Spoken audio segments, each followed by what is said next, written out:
Bonjour à tous, donc Heimerdinger ayant brillamment vaincu ses adversaires lors du dernier labo, malgré une série de misplays assez prodigieuses, je vais décider d'enchaîner avec le héros suivant, donc on va prendre Lulu. Alors Lulu, elle a le early, mais par contre, late game, elle est très faible.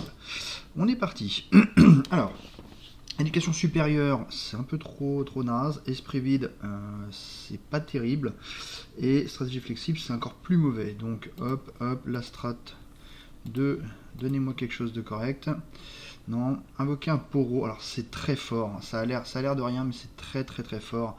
Un poro à chaque tour, c'est des bloqueurs, c'est la certitude de ne pas se faire enchaîner en début de partie. Donc je vais prendre les petits compagnons, même si je sais très bien que je vais avoir un board full à tous les tours. À un moment, je vais les écraser, c'est pas un problème. Mais typiquement contre les araignées, je sais que je suis pas supposé perdre de points de vie. Vous avez vu ce que faisait la 2-1 que j'avais à mon tour. Et là, il faut imaginer que j'ai une 1-1, alors avec un petit pouvoir, mais une 1-1 à mon tour et à son tour. Donc en termes de blocage, c'est phénoménal. Je vais garder Lulu, évidemment, c'est la base du jeu. Le Saurien étant 2-5, il peut bloquer beaucoup d'araignées, je vais le garder. Yuzari, il arrivera plus tard, on va attendre. Maîtrise jumelle, c'est trop cher pour l'instant, on va garder ça. Alors Lulu, elle est pas extraordinaire dans le match-up, mais bon, c'est mon héros, quoi. Je suis obligé de le garder. Alors, j'ai redoutable, donc je peux même me permettre d'attaquer. Ça, c'est rigolo. Un point, gratos. Voilà. Effet poro. Et donc, j'ai rien à faire de ces petites araignées 1-1, puisque je sais que j'aurai des bloqueurs. Donc ça, c'est vraiment super. C'est un bon pouvoir. Alors, en plus, ça va booster à chaque tour mon insaisissable. C'est excellent. Considérer qu'il est 3-1. Voilà, donc j'ai aucun scrupule à sacrifier mes poreux. De toute façon, il y en a d'autres qui vont venir. Ça me permet de faire tout de suite une open attack à 4. Ou de placer Lulu et d'avoir une bête que je vais pouvoir tout de suite améliorer. Pix, malheureusement qui prend le slot de Lulu, donc je vais rester sur Lulu. Il y a des chances que la 4-1 se fasse tuer, mais de toute façon, il y a des points qui vont passer. Voilà. Hey. Nostradamus l'avait prédit. Voilà, donc c'est 3 points. Une araignée, oui. Je peux la bloquer avec soit Lulu, soit utiliser un de mes sorts. On va voir. Ou alors il me laisse le temps de réagir, ce qui me permet de poser le guide féerique pour faire l'échange avec la 3-2.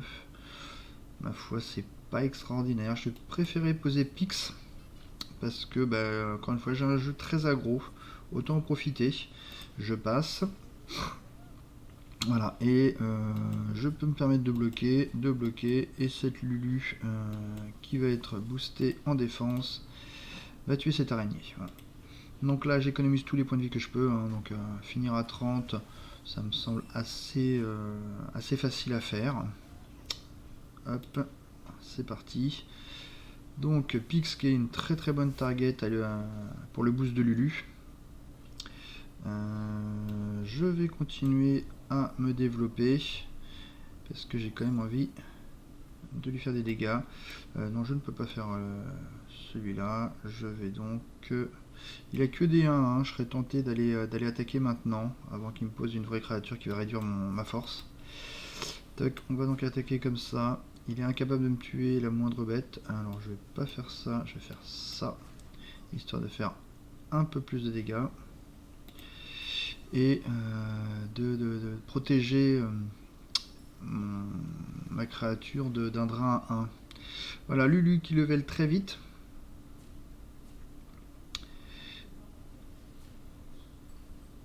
Ok, donc je vous avais dit, mon board est très vite full, c'est déjà le cas.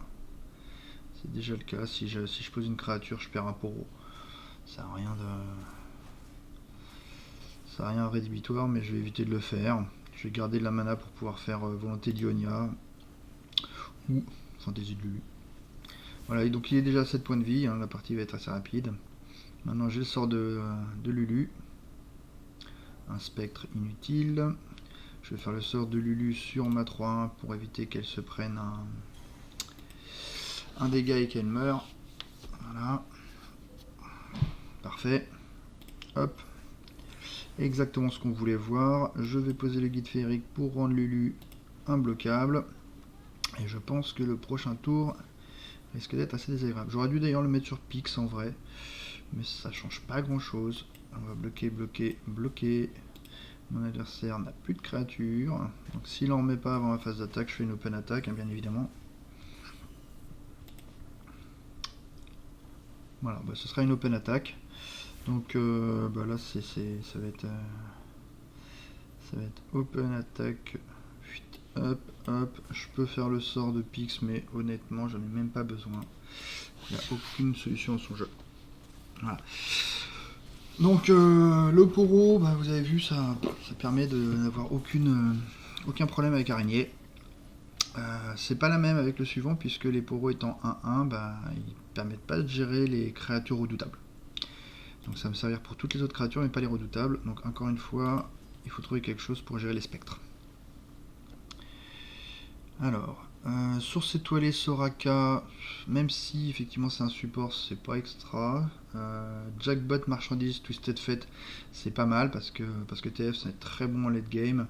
Et comme je fais des points marchandises, je peux le faire assez facilement. Jackbot c'est toujours bon. Gangplank, Idol, coup de semonce. Alors Idol prend trop de place, elle prend 2 places pour pas beaucoup d'effets, donc je peux pas avec les poros que je vais créer. Même problème avec la source étoilée, hein, donc je vais prendre évidemment TF. TF qui me permet de tuer un spectre éventuellement, peut-être, sûrement entendu. Et Jackbot qui, une fois qu'il est passé 3 en attaque, peut aussi tuer des spectres. Donc ma foi, on va dire que j'ai trouvé des trucs. Donc j'ai toujours les poros, donc le early me gêne pas. J'ai envie de passer en shadow très vite, donc c'est pas mal du tout ça. Je vais en garder une seule. Le duo de la verte clairière, il y a de grandes chances que je le sacrifie sur un spectre à un moment. Est-ce que je garde la petite sorcière? Ouais, je vais quand même la garder parce que ça me permet de mettre des points en début de partie. Ok. Donc, le poro, quel qu'il soit, je vais attaquer. C'est un point de dégâts. Hein. Ils ont que 15 points de vie, ça va assez vite. Ah oui, c'est vrai, bon, bravo. Ok, bon bah... Ouais, ok. Oui, oui, oui, oui. Ok. 4 mana utilisés, il a bloqué mon poro. Très bien. TF, un petit peu tôt.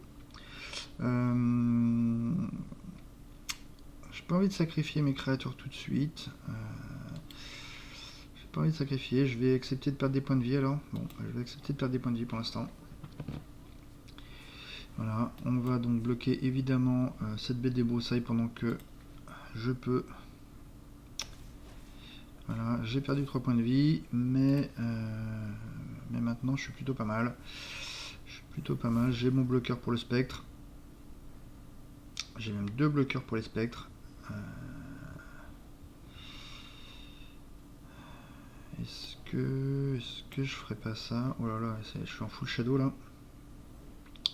Je suis en full shadow, il gagne pas de points de vie parce qu'il joue pas sa créature correctement. Il passe déjà à 8 points de vie. Donc un early très très fort. Je vais donc avoir encore un poro pour bloquer. Voilà, donc du jump. Je récupère tout le temps le robuste. Hein. Ok, donc là, il va me falloir un poro pour sacrifier là-dedans. Je vais donc utiliser TF pour mettre un point à toutes ces créatures, histoire de tuer 7-3-1. Et je sacrifierai, tant pis, une de mes créatures. Donc un point de dégâts évidemment à tous les ennemis. Donc, il passe à 7. Encore un petit point de gagné. Encore un petit point de gagné. Donc évidemment je pourrais décider de me prendre 3 points de dégâts par le spectre et gagner au prochain tour. Mais je préfère économiser 3 points de vie. Donc je vais sacrifier. Ici c'est gratuit. Ici c'est obligatoire. Et lui, bah tant pis. Hein. Ma foi, j'ai même envie de dire que lui, il est encore moins fort. Je ne le verrai pas du tout. Aucune chance que je leve le TF. Hein. Donc, si je bloque comme ça, j'élimine tout le monde sauf le first strike, évidemment. Ça me permet aussi, si je repioche un deuxième TF, d'avoir à nouveau la carte, qui m'intéresse beaucoup plus que la pioche. Ok, donc là on est plutôt bien. J'ai toujours des points de dégâts en insaisissable. Voilà, alors je peux poser Yuzari pour avoir 4 points de dégâts en insaisissable de plus, 4 et 4, 8 et un 9. Normalement ça me donne le létal, donc je n'ai pas tellement envie de me priver. Ouais, il est tranquille. J'aurais pu aussi faire Lulu jeune sorcière, mais il aurait eu du bloqueur. Là, il n'y a pas de bloqueur pour ça. Il y a 9 points de dégâts. Voilà, donc un létal très rapide, j'ai perdu 3 points de vie, c'est parfait. Donc Fragile, vous avez vu, sera certainement plus un problème que les îles obscures. On va rusher, on va continuer. Hop. Qu'est-ce qu'on récupère avant Trèche? Alors, TF coût réduit de 1, ou Lulu coût réduit de 1. Ok, dérober une carte. Alors, dérober une carte avec Lulu qui attaque à tous les tours, c'est quand même super bien. C'est super bien parce que ça me permet donc justement d'avoir ce fameux late game, récupérer plus de cartes. Alors, Pix boosté il est bien, mais Pix sans pouvoir il est pas bien. Dévoreur de profondeur évidemment hors de question.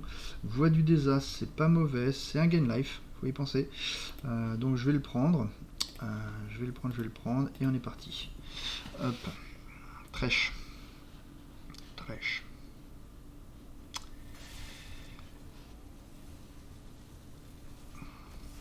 Donc Trèche va avoir tendance à se former aussi le board, mais comme maintenant j'ai mes bloqueurs, tout va bien. Alors, Pix c'est quand même très mauvais, Maîtrise jumelle c'est trop lent, je vais garder le duo parce qu'on a vu que c'était quand même lui qui faisait le café. C'est lui qui faisait le café, ok. Très bien. On a TF, je vais monter 2, monter 3, monter 4. Donc évidemment avec son démarrage, je ne vais pas me permettre d'attaquer avec le poro-pilleur. Hein. Je vais le garder en défense, mais ça va gérer très correctement ce début de partie où je vais me faire swarmer. Hein. On le sait. Voilà, donc il va perdre ça de 3. Qu'est-ce qu'il va récupérer? S'il pouvait récupérer une gardienne, je serais très content. Malheureusement non, il a récupéré une redoutable. Donc c'est des points qui vont m'arriver dans la face. Voilà le char de requin qui arrive. Bon. Donc je vais poser ma duo de la verte clairière histoire de commencer à mettre des points de dégâts aussi. Vague souvenir, ok, donc c'est lui qui veut vraiment mettre des points de dégâts. Alors, vague souvenir, ce qui est pénible, c'est que étant éphémère, elle va pouvoir ramener le char de requin. Donc j'ai très envie de garder ce poro téméraire pour pouvoir bloquer. Non, j'aurais pas le temps de faire ça. Il va falloir aller plus vite. Donc là, 2 éphémères, bah oui. Toc. Je vais économiser mes points de vie. Je vais passer à 22.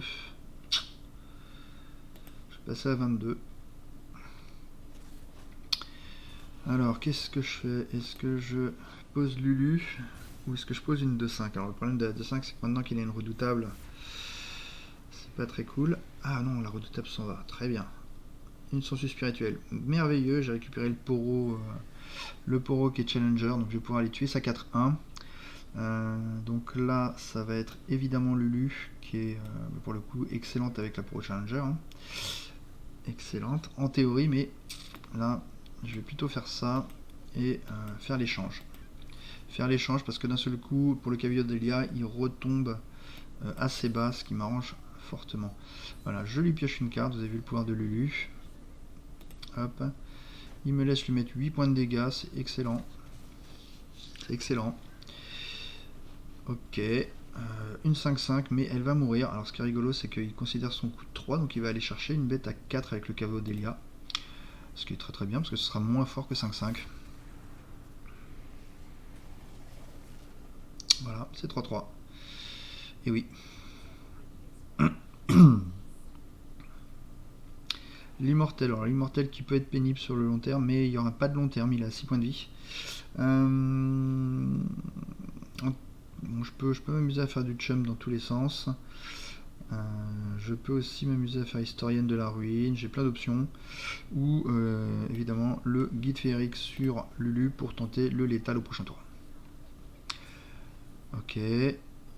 Ok, donc il tue ma Lulu, il se rend bien compte que ça va être pénible. Donc moi ça me permet de bloquer l'immortel sans avoir de perte de créature. On va bloquer ici. Voilà. C'est plutôt pas mal. J'ai toujours une open attaque assez violente, ou en tout cas une attaque. C'est pas obligé de la faire en open, hein, vu que de toute façon ils sont imbloquables. Je vais voir ce qu'il me propose. Donc je peux pas faire la combo historienne sur guide féerique parce que c'est un pouvoir immédiat. Donc il ne redéclenchera pas son pouvoir en ressuscitant. Ok, donc on est à 4 points. Si je pose la petite sorcière, on est à 6 points, le tout en insaisissable. Donc je vais faire ça, il est obligé de réagir. Il est obligé de faire de l'anti-bête. Ou un shadow, mais le shadow, et ben ma foi, je vais pouvoir le gérer. Parce que je vais le provoquer. Donc on va attaquer, on va attaquer, on va attaquer, on va prendre le shadow. Et on va attaquer. Et là, il a 4 mana pour essayer de s'en sortir. Est-ce qu'il y arrive? Appel de la brume. Ouais. Ça passe. Et mon adversaire passe à -4. Voilà, donc une partie bien rapide, bien violente, comme on les aime. Voilà, donc une formalité, il obscure contre Lulu.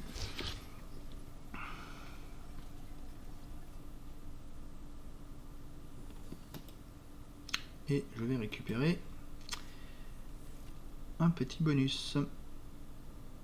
Alors, frappe débilitante, pourquoi pas. Sorcellerie, remplissez vos gemmes au début de chaque tour. Alors, ça, c'est extrêmement fort. Ça me permet de jouer mes maîtrises JML facilement, mes marchandises chapardées, ma volonté d'Ionia. Donc, même si pour l'instant, j'ai pas énormément de sorts, alors les sorts de Lulu aussi, hein, les voies du désastre, que je vais récupérer aussi en volant. Donc, il n'y a aucun doute. Sorcellerie fait partie des pouvoirs les plus puissants. Alors, Obscure Lueur, ça coûte 6, évidemment, avec mon pouvoir, c'est beaucoup plus facile à caster, mais c'est moi qui vais avoir beaucoup d'adeptes, donc j'ai pas envie de jouer ça. Par-dessus bord, aucun intérêt. Retraite, par contre, est très sympa, parce qu'il me permet de remonter les Lulu si jamais elles se font marcher dessus, de remonter les cartes de manière générale, et c'est un bon sort. Surtout quand on a la mana. Ok, très bien. Et ben, écoutez, là c'est un très bon démarrage pour Lulu. Son petit copain Twisted Fate, je pense qu'il est parfait pour justement le mid-game. Et on va essayer de parfaire avec ça. Hein. Allez, je vous dis à bientôt pour la partie Fréjold.